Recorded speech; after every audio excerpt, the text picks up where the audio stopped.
Hi, we're here with Carl Tannenbaum, Chief Economist of Northern Trust. Carl, great to see you. Good to be with you. So early in the summer, the prospects for tax reform looked slim. What's changed?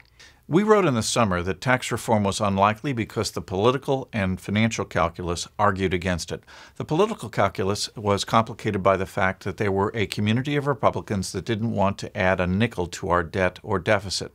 And the financial calculus was such that it seemed impossible to offer big tax cuts while keeping the budget in balance. Well, what changed primarily was that both the Senate and the House offered themselves about $1.5 trillion extra to borrow money to make room for the tax cuts, and as a result, the negotiations found themselves on a much faster track. From an economic standpoint, what are the potential benefits? There's some good things in the reform proposals. One of the main ones we've written about as well, which is that the American system of corporate taxation actually puts American companies at a disadvantage to their foreign counterparts. Our tax rate is that much higher that companies are moving their headquarters, their staff, and a lot of their investments to overseas countries. And one would expect now under the new proposal, if it's approved, that some of that would move back in this direction. The proposal also narrows the difference between large and small companies, which is very beneficial. And of course, the lowering of tax rates themselves will likely add a little bit to people's pocketbooks and hopefully economic activity.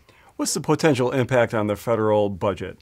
Well, now that's a number crunching exercise that's of an order of magnitude that is beyond my meager capabilities.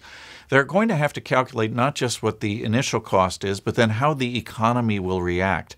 And one of the things that we're finding is that if the economy, which right now is running at full capacity, is pushed even further, we could see more inflation. And if there is more inflation, then the bond market might react by raising interest rates, and so might the Federal Reserve. If rates get higher, that's bad for economic activity, and that might offset the benefit of what happens with tax reform. So the net is very difficult to determine, and of course, different people will have very different opinions on that front. So what is your bottom line in terms of an assessment?